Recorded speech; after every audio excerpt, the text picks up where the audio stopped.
March 28, putok na ang araw pero wala pa ring tigil ang mga tambay sa paniningil ng bayad.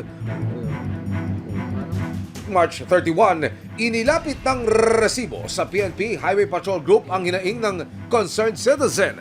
Agad na nagkasa ng surveillance ang PNP HPG. Saan sila po? Yung mga tao. Yung mga tao ngayon. Ayan ang mga pila po yan, oh. Kokotongan po nila lahat yan. May nagbibigay talaga siya. Confirm. May nagbibigay doon sa Ang haba ng pila ngayon, oh. Inaabot talaga nila. Kinabukasan, April 1, nagkasa na ng entrapment operation ng PNP Highway Patrol Group kasama ang resibo. Sir, sa impormasyon nakarating sa Highway Patrol Group, magkano ho ang butaw, yung binibigay ho? Pag nag-abot ka ng 500 hanggang 1,000, parang sa bidding, pag medyo malaki ang bigay mo, mauuna ka agad pumasok.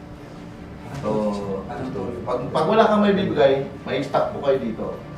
May stagnant ang truck nyo, then magkakaroon ng hulihan dito. Mauhuli ang mga driver dito. So, you need to pay toll gate. Yes, sir. Para makapasok ka dito. Oo.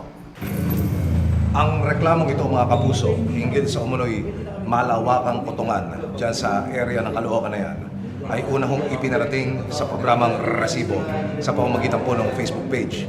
Inilapit po ito natin ngayon sa Intelligence Branch ng PNP Highway Patrol Group at ura-urada sila ho ay nagkasa ng isang police operation. Pagdating sa highway, makikita ang mga nakaupong lalaki sa isang tindahan sa tabi ng kalsada.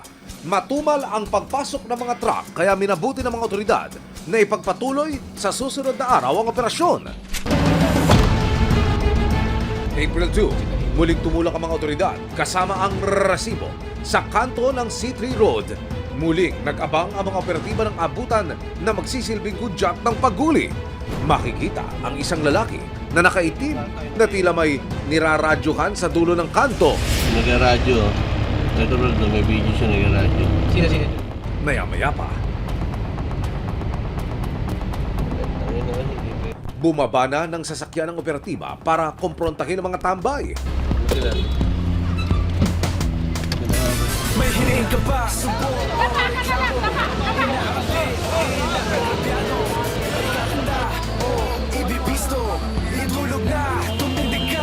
Bakit may mga radyo kayong hawak? Para di lang po mag-traffic, sir. Para di mag-traffic. Pero nangunguha daw kayong pera sa mga truck driver. Binibigay lang po sa amin yun, sir. Binibigay. Pagkano? Ilan po? Alam, sir, kasi naparihanap na po na po yung 2020, sir. 2020 lang po. Pag 2020, itong pag may buuman, no? Pinapuuna po ng pahinahante, sir. Maya-maya pa, nakita ng mga otoridad ang compartment ng motor na pinaglalagyan ng pera ng mga suspect. Motor nila to, sir, ha? Ito nila yan. Dito tinatago. Sa kanila yan. Nakita ko kasi kanina, dito nila nilalagay. Ayun, no? Ito sa kanina, ito nilalagay na ng pera.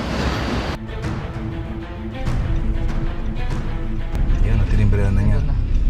Tinimbrahan niya.